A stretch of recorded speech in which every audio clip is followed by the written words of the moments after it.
तो नमस्कार दोस्तों, मैं मोहित बोधीजा मेरे चैनल लर्न विद एनआईटीएंस में आप सभी का स्वागत करता हूं। तो आज हम बात करेंगे हमारे नए एजुकेशन सिस्टम की। आज एमएचआरडी की तरफ से नया एजुकेशन सिस्टम निकाला गया है। 34 साल बाद आया हमारी एजुकेशन सिस्टम में कंप्लीट चेंज। अब जैसा पहला चलता था वैसा एजुकेशन सिस्टम नहीं फॉलो किया जाएगा। तो नए एजुकेशन सिस्टम जानने के लिए वीडियो को एंड तक देखें। तो पहले हम बात करते हैं कॉलेज सिस्टम की। तो कॉलेज सिस्टम में एमएचआरडी ने मल्टीपल एंट्री और मल्टी एग्जिट सिस्टम लागू किया है। तो पहले ऐसा होता था कि अगर आप किसी कोर्स में एंट्री ले लेते हैं तो आपको कोर्स कंप्लीट करना पड़ता था, चाहे वो 3 साल का हो या 4 साल का। आपको डिग्री तभी मिलती थी जब आप पूरा कोर्स कंप्लीट करते थे। सपोज आप किसी भी कारण से कोर्स कंप्लीट नहीं कर पाते हैं तो आपकी वो 1 साल या 2 साल की मेहनत पूरी बर्बाद हो जाती थी। कॉलेज आपको कोई भी ऐसा प्रूफ नहीं देता था कि आपने हमारे यहाँ पे कोई कोर्स किया है। बट अब ऐसा नहीं होगा। एमएचआरडी की नई गाइडलाइंस में ऐसा कहा गया है कि अगर आप कॉलेज में एंट्री लेते हैं और 1 साल का कोर्स कंप्लीट करते हैं तो आपको सर्टिफिकेट दिया जाएगा पहले फर्स्ट ईयर के लिए। अगर आप कोई भी कोर्स 2 साल के लिए कंप्लीट करते हैं तो आपको डिप्लोमा दिया जाएगा उस चीज का। और अगर आप कोई भी कोर्स 3 साल के लिए कंप्लीट करते हैं, अगर वो 3 साल का है तो 3 साल के लिए, और 4 साल का है तो 4 साल के लिए आपको बैचलर की डिग्री दी जाएगी। फॉर एग्जाम्पल, अगर आप बीटेक कर रहे हैं तो आपने 4 साल कंप्लीट कर लिए तो आपको डिग्री भी मिलेगी और एडिशनल में आपको रिसर्च का सर्टिफिकेट भी दिया जाएगा। जो स्टूडेंट्स 3rd ईयर और फाइनल ईयर में जो प्रोजेक्ट्स करते हैं किसी भी टॉपिक पे, स्पेसिफिक टॉपिक पे, तो कॉलेज की तरफ से उस पर्टिकुलर टॉपिक का अब आपको सर्टिफिकेट भी दिया जाएगा। तो ये बहुत फायदेमंद चीज है। सपोज आप किसी कारण से 2 साल ही कॉलेज कर पाते हो, अपनी फैमिली कंडीशन के कारण से, या आपकी तबीयत खराब हो जाती है उस कारण से आप कोर्स कंप्लीट नहीं कर पाते हो, तो आपको 2 साल आपके वेस्ट नहीं जाएंगे। पहले ऐसा होता था कि अब भाई अगर आप किसी कारण से कोर्स कंप्लीट नहीं कर पा रहे हैं तो आपको डिग्री नहीं मिलती थी। बट अब ऐसा नहीं होगा। और अब एक नया सिस्टम भी और इसमें इंप्लीमेंट किया गया है, वो है सपोज आपने 2 साल की पढ़ाई कर ली और अब आप किसी कारणवश 1 साल या 6 महीने आप कॉलेज नहीं जा पाए। सपोज आप बीमार हो गए या कोई और फैमिली कंडीशन आ गई जहां आप पढ़ाई कंटिन्यू नहीं कर पाए, तो आपको गवर्नमेंट या कॉलेज आपको वापस उस कोर्स को कंटिन्यू करने के लिए आपको परमिट करेगी। और अब ऐसा नहीं है कि आप सिर्फ जो ब्रांच आपको अलॉट हुई है आप सिर्फ उसी ब्रांच की पढ़ाई करें। अब आप चाहेंगे तो आप दूसरे ब्रांच की पढ़ाई भी कर सकते हैं। सपोज आप किसी सिविल के या मैकेनिकल के स्टूडेंट हैं, आप चाहते हैं कि मैं कंप्यूटर साइंस का कोई सब्जेक्ट उठा लूं, तो अगर आप 2 कोर्स एक साथ करना चाहते हैं तो जो एडिशनल कोर्स होगा उसके क्रेडिट पॉइंट्स आपको दिए जाएंगे। वो क्रेडिट पॉइंट्स आपके जो फाइनल डिग्री होगी उसमें ऐड किए जाएंगे। सपोज आप एक कोर्स उठा के करते हो कि भाई मुझे कोडिंग करनी है, और उस कोडिंग को आप सपोज आधे लेवल मतलब एक कंप्लीट नहीं कर पाते हो और उसको भी आधा ही कर पाते हो, तो उसका जो आधे कोर्स का जो क्रेडिट पॉइंट है वो आपके क्रेडिट बैंक में इंक्लूड हो जाएगा। तो गवर्नमेंट ने क्रेडिट बैंक सिस्टम भी अब स्टार्ट किया है, जिसमें आपका कोर्स के जो भी कोर्स आप एडिशनली 2 कोर्स 3 कोर्स जितने भी आप कोर्स करना चाहते हैं उन सब का क्रेडिट आपके क्रेडिट बैंक में स्टोर होता जाएगा। और फाइनल डिग्री के अंदर वो क्रेडिट बैंक आपका जो क्रेडिट का स्कोर है वो आपके डिग्री के अंदर मेंशन किया जाएगा। तो कॉलेज स्टूडेंट्स के लिए ये बहुत फायदेमंद चीज है। मतलब आप अगर दूसरी ब्रांच से हो तो आप अदर ब्रांच की पढ़ाई भी कर सकते हो। अगर आपको कंप्यूटर साइंस में इंटरेस्ट है, अगर आपको इलेक्ट्रिकल में इंटरेस्ट है, अगर आपको मशीन से प्यार है तो आप उनकी भी पढ़ाई कर सकते हो। अगर अभी आपकी कोई भी ब्रांच हो इससे आपका कोई रिलेशन नहीं होगा।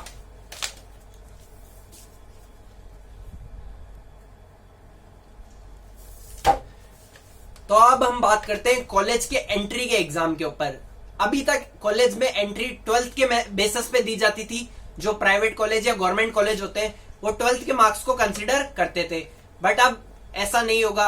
अगर सपोज आपके 12th में मार्क्स कम आए हैं तो आप एक कॉमन एप्टीट्यूड टेस्ट होगा हर साल, वो टेस्ट आप एग्जाम अपीयर कर सकते हैं और उसमें आप परफॉर्मेंस करोगे, उस अकॉर्डिंग आपका जो है स्कोर काउंट होगा। और हर कॉलेज और हर प्राइवेट कॉलेज, गवर्नमेंट कॉलेज उसकी कट ऑफ निकालेगा। तो आपका 12th का रिजल्ट किसी कारणवश खराब आ जाता है और आप उस टेस्ट में अच्छा परफॉर्म कर लेते हो तो आप अपने ड्रीम कॉलेज में एंट्री ले सकते हो। आप 12th के मार्क्स पे अटकोगे नहीं, दोनों के मार्क्स कंसीडर किए जाएंगे। सिर्फ एप्टीट्यूड के मार्क्स नहीं कंसीडर होंगे, ट्वेल्थ के मार्क्स भी कंसीडर होंगे और कॉमन एप्टीट्यूड टेस्ट ये सबके लिए एप्लीकेबल है। दोनों चीजों को जोड़ के आपका जो फाइनल स्कोर होगा उसके बेसिस पे कॉलेज अपनी कट ऑफ लिस्ट निकालेगा और उस कट ऑफ लिस्ट के बाद में अगर आप उस कॉलेज की कट ऑफ लिस्ट में एलिजिबल होते हैं तो आप उससे अपने ड्रीम कॉलेज में आप एडमिशन ले सकते हैं। तो अब एजुकेशन सिस्टम 10+2 नहीं रहा है, अब हमारे एजुकेशन सिस्टम को 5+3+3+4। तो शुरुआत के जो 5 साल है उसे फाउंडेशन स्टेज बोला गया है। ये स्टेज सेकंड क्लास तक कंसीडर की जाएगी। इस स्टेज में आपको स्पोर्ट्स के साथ साथ पढ़ाया जाएगा और जो बाकी अगला जो 3 है वो आएगा 3rd क्लास से लेके 5th क्लास तक। ठीक है, इसके अंदर आपको सब्जेक्ट पढ़ाए जाएंगे मैथ्स, साइंस, ह्यूमैनिटीज, एसएसटी, जो कि अपने जो कोर्स के सिलेबस है वही सब्जेक्ट आपको पढ़ाए जाएंगे। अब आपका जो स्पोर्ट्स है इसको भी आपको इंपॉर्टेंस मिलेगी। जैसे इंग्लिश एक सब्जेक्ट है वैसे स्पोर्ट्स एक कंपलसरी सब्जेक्ट होगा। और अब 5th क्लास तक लैंग्वेज इश्यू हटा दिया गया है। अब इंग्लिश में पढ़ने की जरूरत आपको नहीं है। अगर आप चाहते हो कि आप अपने बच्चे को लोकल लैंग्वेज में पढ़ाना चाहते हो, फॉर एग्जाम्पल अगर आप मराठी में उसको पढ़ाना चाहते हो या संस्कृत में पढ़ाना चाहते हो या गुजराती में पढ़ाना चाहते हो, तो 5th क्लास तक आप लैंग्वेज अपनी लोकल लैंग्वेज में उस स्टूडेंट को पढ़ा सकते हो या अपने बच्चे को पढ़ा सकते हो। इंग्लिश कंपलसरी नहीं है। 5th क्लास के बाद आप चाहो तो इंग्लिश में स्विच कर सकते हो और 5th क्लास तक इंग्लिश एज अ सब्जेक्ट पढ़ाया जाएगा। आपको आपकी इच्छा अगर नहीं है कि भाई हमें इंग्लिश मीडियम स्कूल में नहीं डालना है तो इस चीज में कोई वो नहीं है। हमें हमारी मातृभाषा को आगे बढ़ाना है, इसलिए हमें हमारी लोकल भाषा को आगे बढ़ाना है, इसलिए हमारे एजुकेशन सिस्टम में ये बहुत बड़ा बदलाव किया गया है। 6th क्लास से लेके 9th क्लास तक इसको बोला गया है 3rd स्टेज। इस स्टेज में बच्चों को कोडिंग भी कराई जाएगी। जो अपना अभी प्रेजेंट एजुकेशन सिस्टम है उसमें कोडिंग सब्जेक्ट भी इंक्लूड किया जाएगा और कोडिंग में बच्चों को ऐप बनाना सिखाया जाएगा, सॉफ्टवेयर बनाना सिखाया जाएगा और बच्चे इंटर्नशिप के लिए भी एलिजिबल होंगे। कोई बच्चा सपोज उसको किसी पर्टिकुलर फील्ड में इंटरेस्ट आता है, फॉर एग्जाम्पल अगर किसी बच्चे को पेंटिंग में इंटरेस्ट है तो वो बंदा किसी पेंटर के पास जाके इंटर्नशिप कर सकता है और रेफरेंस स्कूल का रेफरेंस लगेगा। अगर आपको कारपेंटरी का शौक है तो आप किसी कारपेंटर की शॉप पे जाके या बड़े लेवल पे शॉप पे जाके आप स्कूल से सर्टिफिकेट इश्यू करवा के आप वहां जाके ट्रेनिंग ले सकते हैं। और ऐसा ही होगा, यह सिस्टम इसीलिए किया गया है क्योंकि चीन के अंदर वहां के स्टूडेंट्स को 5th 6th क्लास से ही जिस सब्जेक्ट में बच्चे का इंटरेस्ट है वो सब्जेक्ट पढ़ाना स्टार्ट कर देते हैं। और चीन हमसे टेक्नोलॉजी में इसलिए आगे है क्योंकि हमें कॉलेज के अंदर कोडिंग सिखाई जाती है, जो कि बहुत गलत है। अब ये सिस्टम पूरा चेंज हो गया है। अब आपको 6th क्लास से आपके अंदर कोडिंग का सब्जेक्ट आपके एजुकेशन सिस्टम में मिला दिया गया है और बच्चे इंटर्नशिप के लिए भी एलिजिबल हो गए हैं। 9, 10, 11, 12 इसके अंदर आपको कोई 3 स्ट्रीम नहीं बची। जरूरी नहीं है कि आपको साइंस ही लेना है, आपको कॉमर्स ही लेना है या आपको आर्ट्स ही लेना है। आप चाहते हैं कि मैं मैथ्स के साथ आर्ट्स पढ़ूं या मैथ्स के साथ मैं हिस्ट्री पढ़ूं, ज्योग्राफी पढ़ूं, तो आप ऐसा भी कर सकते हैं। आप अगर कॉमर्स के स्टूडेंट है और आपको साथ में बायोलॉजी भी पढ़नी है, आपको अकाउंट्स भी पढ़ना है और बायोलॉजी भी पढ़नी है, तो आप ये चीज भी कर सकते हैं। और आपका सेमेस्टर एग्जाम होगा 9th to 12th। अब फाइनल एग्जाम नहीं रहा, जैसा कॉलेज में होता है हर 6-6 महीने में एग्जाम होना, तो अब कॉलेज में भी सेमेस्टर सिस्टम एप्लीकेबल हो गया है। मतलब साल में एग्जाम 2 बार लगेंगे, फाइनल एग्जाम 2 बार लगेंगे।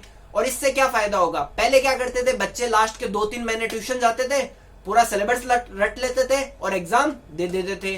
पर अब ऐसा नहीं है। अब आपको 6 महीने में जब आपका एग्जाम लगेगा उस वक्त आपको पूरा सिलेबस का एग्जाम लगेगा, फिर अगले 6 महीने में फिर एग्जाम लगेगा और जो आपकी फाइनल मार्कशीट होगी, सपोज आप 9th क्लास में तो 9th क्लास की मार्कशीट आपका first semester plus second semester इन दोनों को जोड़ के आपकी फाइनल मार्कशीट तैयार की जाएगी।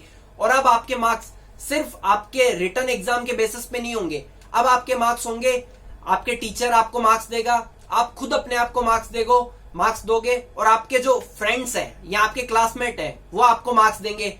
हर सब्जेक्ट के मार्क्स हर टीचर देगा कि उस स्टूडेंट का क्लास में कैसा बिहेवियर है, वो कैसा रेस्पॉन्स करता है। आपको सिर्फ थ्योरेटिकल बेस पे मार्क्स नहीं दिए जाएंगे, आप रट के आओगे उसमें कुछ नहीं रखा। अब रटने वाला सिस्टम अब पूरा सा खत्म हो चुका है। अब आप जितना ज्यादा अपना नॉलेज यूज करोगे, अपना ब्रेन यूज करोगे, जितना ज्यादा एक्टिवली आप स्कूल की एक्टिविटीज में पार्ट लोगे, उतने ही ज्यादा आपको मार्क्स मिलेंगे। मतलब आपको 360 डिग्री से आपको नोटिस किया जाएगा और फिर आपको मार्क्स दिए जाएंगे।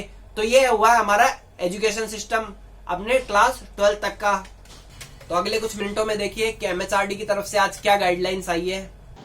कि पूरी दुनिया में शायद इससे बड़ा परामर्श विचार विमर्श कभी नहीं हुआ होगा।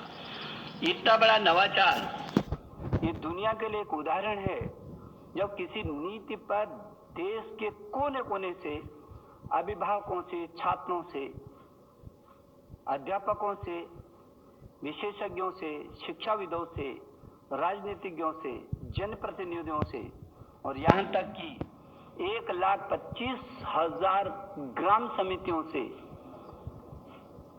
विचार विमर्श किया गया हो। यह बेहद महत्वपूर्ण है क्योंकि 34 साल से शिक्षा नीति में परिवर्तन नहीं हुआ था और इसलिए आज का ये जो परिवर्तन है और जो नई शिक्षा नीति है, मुझे विश्वास है कि पूरा समाज और सभी देशवासी इसका स्वागत करेंगे और दुनिया के शिक्षाविद भी इसको निश्चित रूप से सराहना करेंगे। आज की व्यवस्था में यदि 4 साल इंजीनियरिंग पढ़ने के बाद या 6 सेमेस्टर पढ़ने के बाद किसी कारणवश मैं आगे नहीं पढ़ सकता हूं, तो मेरे पास कोई उपाय नहीं है, मैं आउट ऑफ द सिस्टम हो जाता हूं। Multiple entry and exit system में ये रहेगा कि 1 साल के बाद सर्टिफिकेट, 2 साल के बाद डिप्लोमा, 3 या 4 साल के बाद डिग्री, यानी और multiple entry through academic bank of credit, जो नीचे बुलेट है कि मेरे जो क्रेडिट फर्स्ट ईयर के हैं, सेकेंड ईयर के हैं, जैसे बैंक के सेविंग अकाउंट होते हैं वैसे ही एकेडमिक क्रेडिट में डिजी लॉकर के माध्यम से हमारे वहाँ पर क्रेडिट रहेंगे। So that in the third year if I want to take a sabbatical for a year, or I want to take a break for any reason, family condition or otherwise for some time, and I return after a fixed period, within a fixed period of which will be prescribed by the new Higher Education Commission. If I come back to the education system, I will not be asked to repeat the first and second year. My credits are already there in the academic credit bank. I will utilize those credits for my further education. आप सब जानते हैं कि अभी 10+2 structure है, जिसमें जो पहले 10 वर्ष हैं उनका एक तरह से फेज वाइज करिकुलम होता है। फिर सडनली जब आप सेकेंडरी में जाते हैं, +2 में जाते हैं, तो सब्जेक्ट जो है स्पेशलाइजेशन होने लगती है। यहाँ पर जो हम सिस्टम लेकर के आए हैं वो 15 वर्ष का जो आप देख रहे हैं 5+3+3+4, उसमें 3 वर्ष तो पूर्व प्राथमिक है। उसी तरह जो +4 लिखा है वो 9th to 12th है। इसमें भी जैसा कि सर कह रहे थे, जैसा हायर एजुकेशन में है, कोई स्ट्रीम्स नहीं है, मल्टी डिसिप्लिनरी होगा। अगर बच्चा फिजिक्स के साथ, जैसा सर ने कहा, फैशन स्टडीज लेना चाहे, बेकरी कन्फेक्शनरी कुछ पढ़ना चाहे केमिस्ट्री के साथ, इट विल बी परमिटेड। तो जैसा कि अब तक आपने देख ही लिया होगा कि हमारे एजुकेशन सिस्टम में बहुत ज्यादा चेंज आ चुका है। अब हमारा एजुकेशन सिस्टम बहुत डेवलपिंग स्टेज पे आ गया है। अब हमारी गवर्नमेंट हमें चाहती है कि हम ओवरऑल डेवलप करें। हम सिर्फ किताबों रट्टाफिकेशन का ज्ञान अब खत्म हो चुका है। गवर्नमेंट चाहती है या एमएचआरडी ये चाहता है कि हम चारों तरफ से डेवलप करें। हम फिजिकली जाके किसी चीज को सीखें। सपोज हमें पेंटिंग में इंटरेस्ट है तो हम फिजिकली जाके या इंटर्नशिप के तौर पे हम जाके ट्रेनिंग लेंगे तो हमें पता चलेगा कि एक्चुअल में क्या करना होता है। हमें सॉफ्टवेयर बनाने में इंटरेस्ट है तो हम सॉफ्टवेयर कंपनी में स्कूल के थ्रू ही अप्लाई कर सकेंगे। तो इससे ये फायदा होगा कि इंडिया का जो टेक्निकल सिस्टम है या टेक्नोलॉजी है वो बहुत आगे ग्रो करेगी। जैसे चाइना है, चाइना के अंदर हर तरह की टेक्नोलॉजी अवेलेबल है, बट इंडिया के अंदर इतने स्किल्ड इंजीनियर होने के बाद भी इंडिया आज बहुत लैग कर रहा है। तो हमारे एमएचआरडी यही चाहती है कि हमारे जो स्टूडेंट्स हैं वो हमारे ही देश में रह के देश का ही फायदा करें। टाइप्स के अपडेट के लिए हमारे चैनल को सब्सक्राइब करें और अपने उन दोस्तों के साथ शेयर करें जो अभी 11th-12th में स्ट्रीम सोच रहे हैं। उनको नए एजुकेशन सिस्टम के बारे में अवेयर किया जाए और इस वीडियो को अपने सारे फ्रेंड्स और रिलेटिव्स के पास भेजा जाए और नई एजुकेशन सिस्टम के बारे में उन्हें बताया जाए। Thank you.